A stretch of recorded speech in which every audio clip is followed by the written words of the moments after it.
રાંદલ સંકુલના અમે જ સર્જનહારા, રાંદલ સંકુલના અમે જ સર્જન. ચાલો વિદ્યાર્થી મિત્રો, ઓનલાઈન એજ્યુકેશનમાં આપનું હાર્દિક સ્વાગત છે. આજે જોઈએ આપણે ધોરણ 5 ગણિત સ્વાધ્યાય 10 10મો અને 100મો ભાગ. એમાં પ્રશ્ન નંબર છે 20મો પ્રશ્ન. એમાં આપણને કોષ્ટક આપેલું છે, જુઓ વાંચો. નીચે આપેલી કોષ્ટકની વિગતો પરથી પ્રશ્નોના જવાબ આપો. હવે પેલું કોષ્ટકખાનું છે એમાં બધે દેશના નામ છે, બરાબર. બીજું છે એમાં નાણું એટલે કે ચલણ, અને ત્રીજું છે ભારતીય રૂપિયામાં રૂપાંતર. એટલે કે પેલું છે યુએસએ અમેરિકા, એમાં ડોલરનું ચલણ છે. આપણે રૂપિયા બોલીએ એમ ત્યાં શું હોય? ડોલર. $1 $2 બરાબર.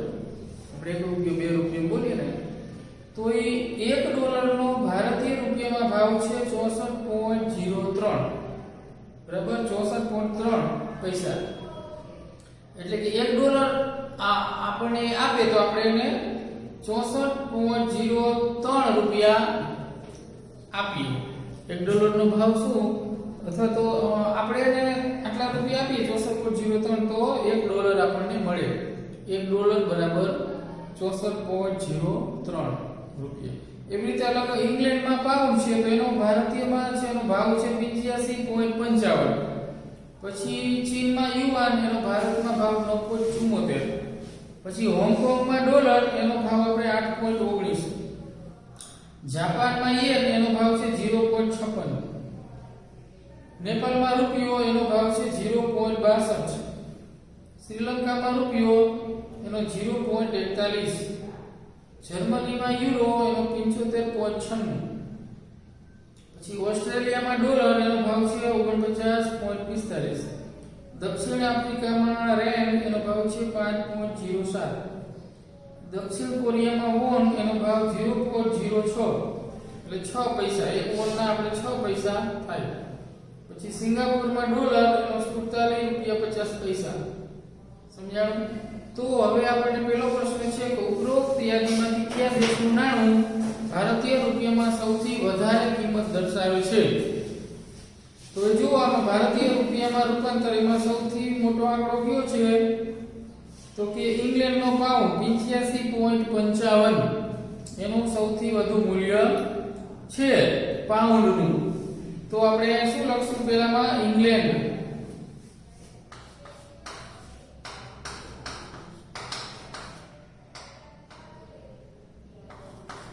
બરાબર. તો આપણા ઇંગ્લેન્ડ કમાવા માટે જાય માણસો, તો અહીંયાથી 1 પાઉન્ડ લાવે તો અહીંયા આપણે એની કિંમત મળે 85 રૂપિયા, 85.55. બરાબર. એટલે આપણે ત્યાં કમાણી કરીને આવે તો અહીંયા આપણે વધુ પૈસા ગણાય. એટલે માણસો વિદેશમાં કમાવા માટે જાય, બરાબર. તો અહીંયાથી જે કમાણી છે એ અહીંયા વધુ રૂપિયામાં રૂપાંતર થાય. ચાલો બીજું છે, ઉપરોક્ત યાદીમાંથી કયા દેશનું નાણું ભારતીય રૂપિયામાં સૌથી ઓછી કિંમત દર્શાવે છે? તો સૌથી ઓછી કિંમત છે 0.06, દક્ષિણ કોરિયા. દક્ષિણ કોરિયામાં કોઈ કમાવા માટે જાય નહીં, કેમ કે અહીંયાથી 1 વોન હોય તો આપણે એને 6 પૈસા જ કિંમત છે, બરાબર. એટલે ત્યાં ઓછા જાય, કોઈ જાય નહીં. તો આપણે લખશું દક્ષિણ કોરિયા.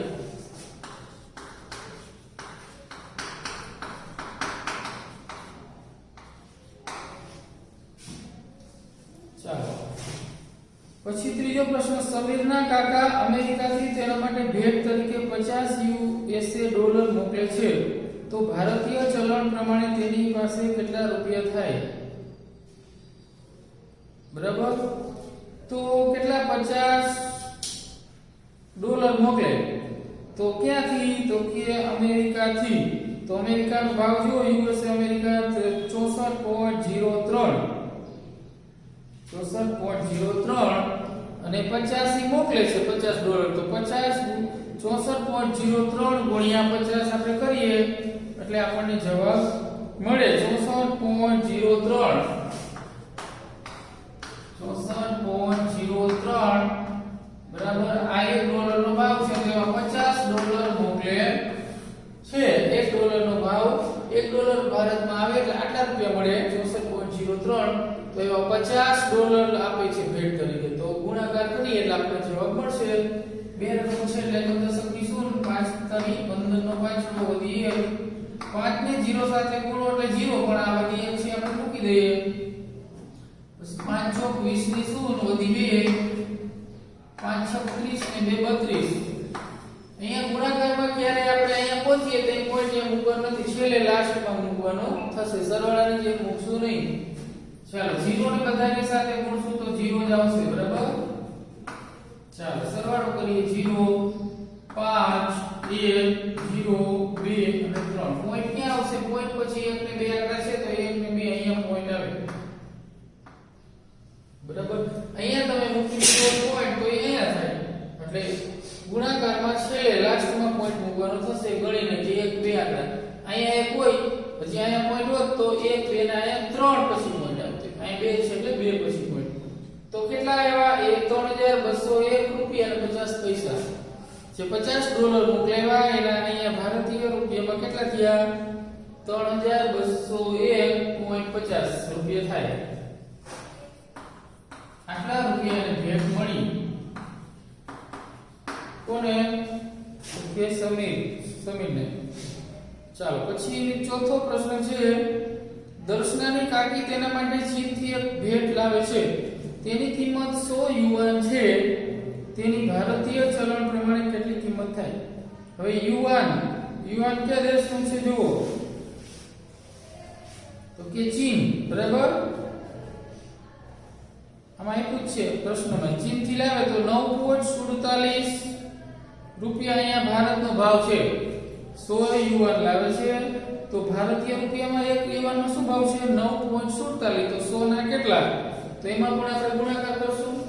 ઈ આડો ગુણાકાર પણ થઈ શકે કેમ કે 100 વડે ગુણવાના છે એટલે આડો ગુણાકાર પણ થઈ શકે. 9.74 ગુણ્યા 100. હવે અહીંયા પણ છે 100 વડે ગુણીએ 2 0 તો 1 2 અહીંયા પોઈન્ટ આવે એટલે 974.00 ન કરીએ તો ચાલે. તો 974 રૂપિયા થાય. આટલા રૂપિયા એને ભેટ મળી કહેવાય. ચાલો પાંચમું છે, સંજયભાઈને 60 રૂપિયાના બદલામાં કેટલા વોન મળે? બરાબર. વોન ક્યાં ગયું? જો વોન નો શું ભાવ છે? 0.06. હવે આપણે સંજયભાઈને 60 રૂપિયાના બદલામાં કેટલા વોન મળે? તો અહીંયા જો રૂપિયા કરતા વોન નો ભાવ ઓછો છે, બરાબર. એટલે આપણે રૂપિયાની સરખામણીમાં વોન શોધીએ તો આપણે આનો ગુણાકાર ભાંગવા પડશે કે 60 ભાગ્યા 0.06, બરાબર. 60 ભાગ્યા 0.06. હવે આ ભાગાકાર છે અને આપણે ઉલટાવી નાખીએ એટલે આ નીચે આવી જાય. શું થાય? નીચે કે 60 ગુણ્યા 1/0.06. સમજાણું? આ નીચે થઈ ગયું, ઉપર આના કાઈ નથી, નીચે ગણવાનું ઉપર હોય ગયું. હવે આપણે આ પોઈન્ટ કાઢવા હોય આ તો પોઈન્ટ પછી કેટલા છે? 1 2 સતાન છે તો ઉપર 100 મૂકવાના. તો 60 ગુણ્યા આ એક નો લખી તો ચાલશે 100/6, બરાબર. હવે આ ઉડાડવાના 10 6 60 6 ઉડી ગયા 100,000 તો 100 1 100 ને 1 1000. સમજાણું? આ શું કર્યું આપણે? 60 રૂપિયાના કેટલા વોન શું કરવાનું છે કે 60 રૂપિયામાં કેટલા વોન મળે તો આપણે 60 ભાગ્યા 0.06 કર્યું. હવે આ ભાગાકારની નિશાનીમાં ગુણાકાર કરીએ તો આ ઉપર છે નીચે આવી ગયા, ઉપર 1 થઈ ગયું. અહીંયા આપણે આમ સમજવાનું 1 બરાબર. કાઈ નથી એટલે આમ સમજી. હવે 60 ગુણ્યા અથવા તો 60 આ તો એમનો જ રહેશે. નીચે 1 કરવું હોય તો કરાય, બરાબર. તો એમ લાગે.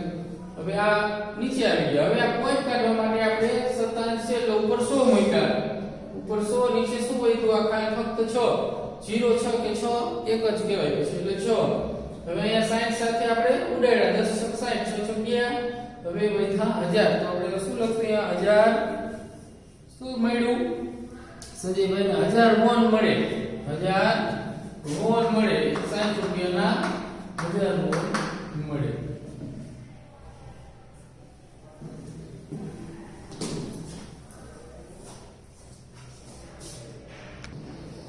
ચાલો પછીનો પ્રશ્ન છે છઠ્ઠો દિલીપભાઈને 819 રૂપિયાના બદલામાં કેટલા હોંગકોંગ ડોલર મળે હવે 819 ના બદલામાં હોંગકોંગ ડોલરનો ભાવ છે 8.19 બરાબર હોંગકોંગના જે ડોલર છે તો 8.19 તો 819 ભાગ્યા 8.19 દાખલા નંબર 6 819 ભાગ્યા 8.19 બરાબર આગળ જે કહેલો તો એ રીતે છે ચાલો હવે આ ભાગાકારને આપણે બદલાવવા માટે ગુણાકાર કરવા માટે આને નીચે લઈ લઈએ ઉપર 8.19 બરાબર ચાલો હવે શું કરશું આ પોઈન્ટ કાઢવા માટે આપણે ઉપર કેટલા લખશું 100 નીચે 819 બરાબર હવે 819 ને 819 બે ઉડી ગયા તો શું વધ્યું 100 તો બરાબર 100 ડોલર શું મળશે 100 હોંગકોંગ ડોલર 819 રૂપિયામાં એને 100 હોંગકોંગ ડોલર મળે ચાલો પછી સાતમો પ્રશ્ન સુરેશભાઈ દીપકભાઈ અને રાકેશભાઈ અનુક્રમે જાપાન નેપાળ અને શ્રીલંકામાં કામ કરે છે જો દરેકને ત્યાંના ચલણ મુજબ પગાર પેટે 10000 રકમ ચૂકવાતી હોય તો ભારતીય ચલણ પ્રમાણે કોને વધારે રૂપિયા મળે ચાલો તો પહેલા આપણે સુરેશભાઈ નું કહીએ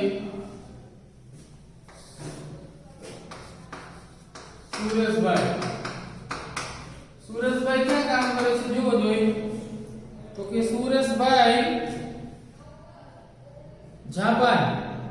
જાપાનનો શું છે ભાવ જાપાનનો જુઓ તો કે યેન 0.56 તો એને ત્યાં 10000 મળે છે તો 10000 ગુણ્યા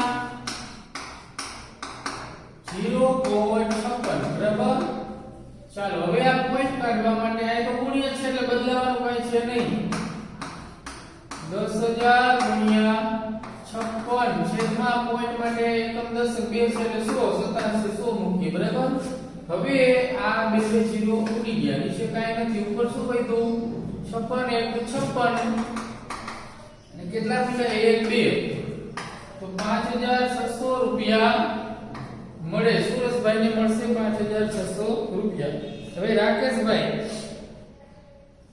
દીપકભાઈ ક્યાં કામ કરે છે તો કે નેપાળનો ભાવ છે 0.62 નેપાળમાં છે 0.62 તો 10000 ગુણ્યા 0.62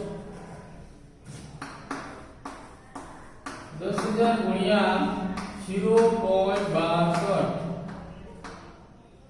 બરાબર હવે આને અહીં તો ગુણ્યા છે ઉલટાવવાની જરૂર નથી આપણે પોઈન્ટ કાઢવા હોય તો 10000 ગુણ્યા 62 છેદમાં 100 આ 62 87 છે એટલે આપણે 100 નીચે મૂકીએ બે 0 ઉડી ગયા કેટલા વધ્યા 62 અને 2 0 આટલા રૂપિયા ચાલો ત્રીજું છે રાકેશભાઈ ક્યાં કરે છે કામ તો કે શ્રીલંકાનો ભાવ શું છે ભારતીય રૂપિયા 0.41 બરાબર શ્રીલંકામાં 0.41 તો 10000 ગુણ્યા આ કોનું હતું સુરેશભાઈ પછી આ દીપકભાઈ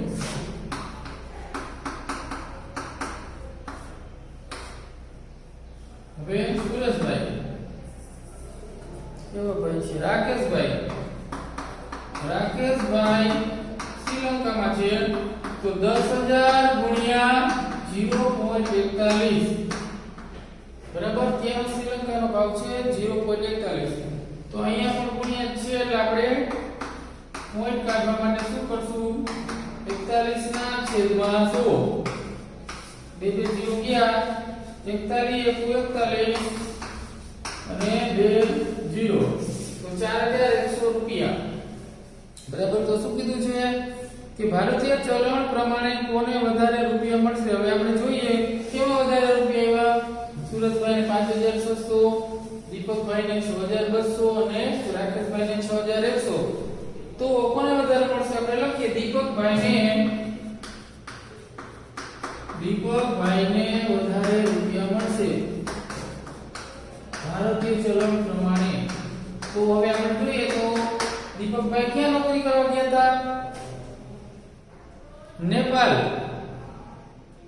જાપાન, નેપાળ અને શ્રીલંકા. સુરેશભાઈ તો આ ત્રણમાંથી ક્યાં જવું જોઈએ આપણે? દીપકભાઈ નેપાળ ગયા તો ત્યાં વધારે રૂપિયા મળે છે ભારતીય ચલણ પ્રમાણે. તો આપણા અંદાજ મુજબ નેપાળમાં આ બે કરતા નેપાળમાં આપણે કામ કરવા જવું જોઈએ. બરાબર.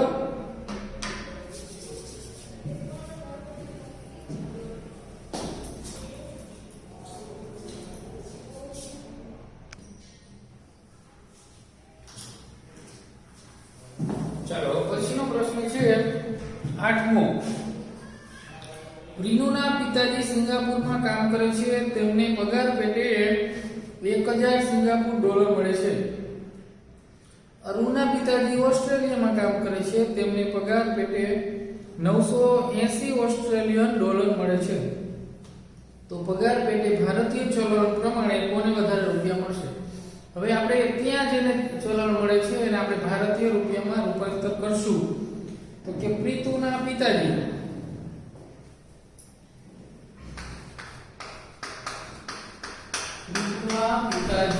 એને કેટલા રૂપિયા મળે છે? ત્યાંના ચલણ પ્રમાણે 1000 રૂપિયા મળે છે.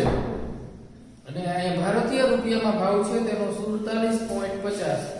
તો આપણે 1000 ગુણ્યા 47.50. બરાબર. આ પોઈન્ટ કાઢવા માટે આપણે શું કરશું? કેટલા મૂકશું નીચે? 4749 છેદમાં 100. બરાબર. પોઈન્ટ પછી બે આંકડા છે એટલે 100 મૂકશું. ચાલો એક મીનું અહીંયા ઉડી ગયું, એક મીનું અહીંયા ઉડાડ્યું. તો અહીં કેટલા વધ્યા? 475 ને ગુણ્યા 100. તો 475 એકું 475 અને બે મીના આપણે મૂકી દઈએ એટલે કેટલા થયા? 47500. શું થયું? 47500. હવે આપણે અરુણના પિતાજી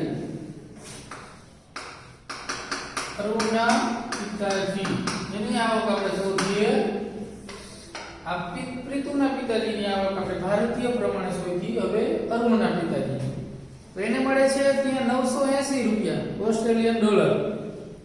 કેટલા? 980 રૂપિયા નહીં પણ 980 ઓસ્ટ્રેલિયન ડોલર મળે છે. તો ભારતીય પ્રમાણે શું ભાવ છે એનો? 49.45.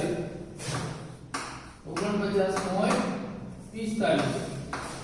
ચાલો આપણે પોઈન્ટ કાઢવા માટે 980 ગુણ્યા 4945 છેદમાં 100. આ પોઈન્ટ કાઢવા માટે આપણે 100 મૂકવાની છે. બરાબર. તો એક જીરો ઉડી ગયા. હવે શું વધ્યું? 4945 ગુણ્યા 98. તો આપણે સાઈડમાં ગુણાકાર કરીએ. 4945 ગુણ્યા 98. એકમ દશકની શૂન્ય 9 નો 45 નો પાયો વધી 4 9 ચોક 36 ને 4 40 ની શૂન્ય વધી 4 99 81 ને 4 85 નો પાયો વધી 8 9 ચોક 36 36 ને 8 44. ચાલો એ પૂરું. હવે પૂરી માર દેવો. 8 નો વારો લે. 8 40 ની શૂન્ય વધી 4 8 ચોક 32 ને 4 36 નો છગડો વધી 3 8 નો 72 ને 3 75 નો પાંચડો વધી 7 પછી 8 ચોક 32 32 ને 7 કેટલા થશે? 39. હવે સરવાળો કરીએ.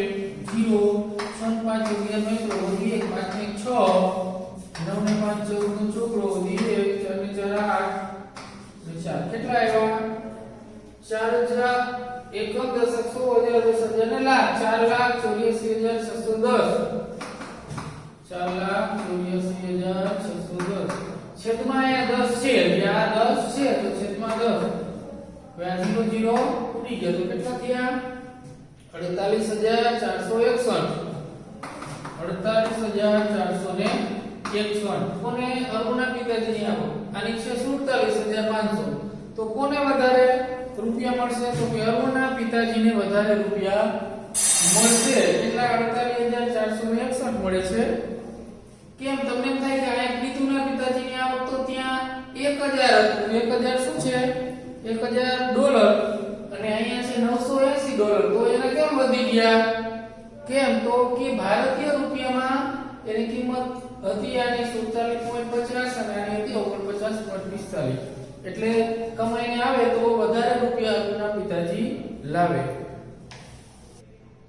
ચાલો પ્રશ્ન નંબર 21 છે નીચે કોષ્ટકમાં અમદાવાદ શહેરનું 3 દિવસનું તાપમાન દર્શાવેલ છે તેના આધારે પ્રશ્નોના જવાબ લખો હવે 3 દિવસ સોમ મંગળ અને બુધ બરાબર મહત્તમ તાપમાન છે સોમવારનું 35.4 અંશ સેલ્સિયસ અને ન્યૂનતમ છે 23.9 અંશ સેલ્સિયસ તો ન્યૂનતમ એટલે કે ઓછું તાપમાન સવારનું જે તાપમાન હોય અને બપોરનું વધુ જે ગરમી હોય ત્યારનું તાપમાન વધુમાં વધુ છે અને ઓછામાં ઓછું છે બંને આપેલું છે બરાબર 3 દિવસનું સોમ મંગળ અને બુધ તો પહેલો પ્રશ્ન છે કયો દિવસ સૌથી ગરમ છે આમાં જુઓ સૌથી વધુ તાપમાન કયા દિવસનું છે તો કે મંગળવારનું 35.8 મહત્તમ તાપમાનમાં જોવાનું ગરમ એટલે મહત્તમ ઠંડુ એટલે ન્યૂનતમ બરાબર તો કયો વાર છે મંગળવાર તો પહેલા પ્રશ્નનો જવાબ આવશે મંગળવાર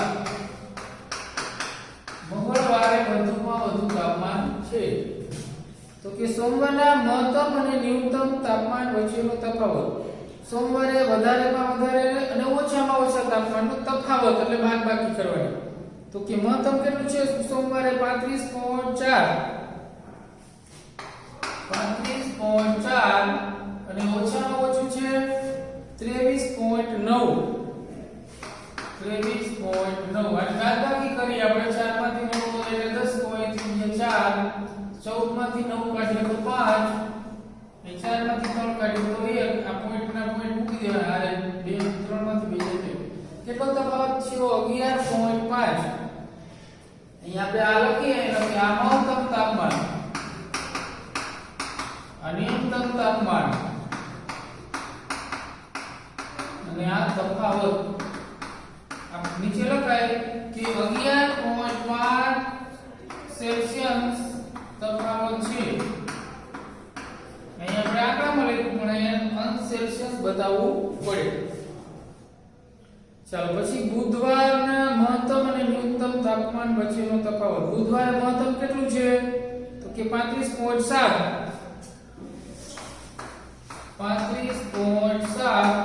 આ મહત્તમ તાપમાન અને ન્યૂનતમ છે બુધવારે 23.6 ભાગાકાર કરીએ 7 માંથી 6 જાય તો 1 પોઈન્ટ ના પોઈન્ટ 5 માંથી 3 જાય 2 3 માંથી જાય તો 12.1 આ ન્યૂનતમ તાપમાન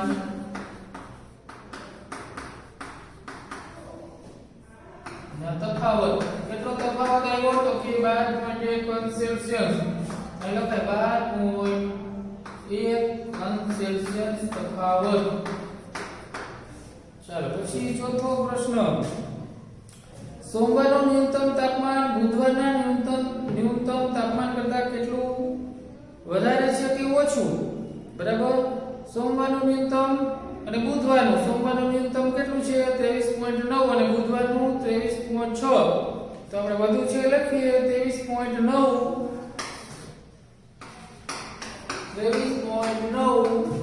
આ કેવું છે 23.9 સોમવારનું ન્યૂનતમ તાપમાન લખવાનું સોમવારનું ન્યૂનતમ તાપમાન અને બુધવારનું ન્યૂનતમ તાપમાન કેટલું છે તો કે 23.6 બુધવારનું ન્યૂનતમ તાપમાન ચાલો બાદ કરી 9 માંથી 6 જાય તો 3.00 બરાબર તો કેટલું હોય લખશું આપણે આ તફાવત તો કે 0.3 અંશ સેલ્સિયસ તાપમાન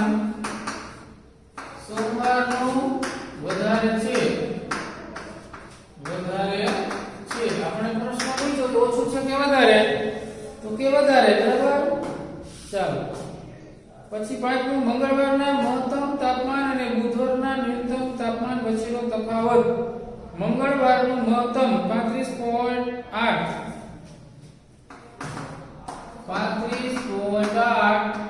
મંગળવારનું મહત્તમ તાપમાન. પછી શું કીધું છે? બુધવારનું ન્યૂનતમ છે 23.6 બુધવારનું ન્યૂનતમ તાપમાન. ઓલું શું હતું? મંગળવારનું મહત્તમ અને બુધવારનું ન્યૂનતમ. 8 માંથી 6 જાય તો 2 પોઈન્ટના પોઈન્ટ, 5 માંથી 3 જાય તો 2, 3 માંથી 2 જાય કેટલો આવ્યો? 12.2 તફાવત આવ્યો અહીંયા. તો આપણે લખીએ 12.2 અંશ સેલ્સિયસ તફાવત. મંગળવારનું મહત્તમ અને બુધવારનું ન્યૂનતમ વચ્ચેનો તફાવત. ચાલો હવે પછી જો કોષ્ટક ચાલો ગૃહ કાર્ય કરીએ. એમાં આપણને એક આકાર આપેલા છે, એનું અપૂર્ણાંક સ્વરૂપ અને દશાંશ અપૂર્ણાંક બંને લખવાનું છે. તો પહેલા ચક્રમાં જુઓ કેટલા ખાના છે. કુલ ખાના કેટલા છે? 10, બરાબર. તો 10 છે, એમાં 3 ભરેલા. તો પહેલામાં થશે અપૂર્ણાંકમાં 3/10 ને અહીંયા શું થશે? દશાંશમાં એટલે આને શું છે? 3 દશાંશ. તો આપણે 3 દશાંશ કેમ 0.3, બરાબર. ચાલો બીજું છે, એમાં લાઈન ગણો કેટલી છે? ઊભી આડી લાઈન. ઊભી આડીમાં છે 1 2 3 4 5 6 7 8 9 10 અને ઊભીમાં પણ 10, બરાબર. તો 10 દાણ 100. તો કુલ ખાના છે 100. એમાં ભરેલા કેટલા છે? ગણો જોઈએ. ગણી લ્યો ભરેલી લાઈન. તો કે 9. તો 9/100 9 શતાંશ. તો અહીંયા આપણે કેમ લખીએ? 0.09. કેમ કે આ બે 0 છે અને એક જ છે એટલે આપણે આગળ 0 મૂકીએ છીએ. ખબર છે ને આપણને? તો 0.09. ચાલો પછીનું છે, એમાં પણ 100 ખાના છે. બધાય ગણો એટલે 100 છે અને ભરેલા કેટલા છે? 10 × 6 = 60 ભરેલા. તો 60/100. ચાલો તો અહીંયા શું થશે? 0.60. કેમ કે અહીંયા બે 0 છે 100 શતાંશ ને આ બે જાન છે એટલે અહીંયા એક પોઈન્ટ આવી જાય અહીંયા, બરાબર. 0.60. ચાલો પછીનું છે કુલ ખાના. એમાં પણ 100 અને ભરેલા છે 10 ને 10 20. તો 20/100 અપૂર્ણાંક સ્વરૂપ બનશે 20/100 અને દશાંશમાં થશે 0.20, બરાબર. ચાલો અહીંયા આપણું સ્વાધ્યાય 10 પૂર્ણ થાય છે.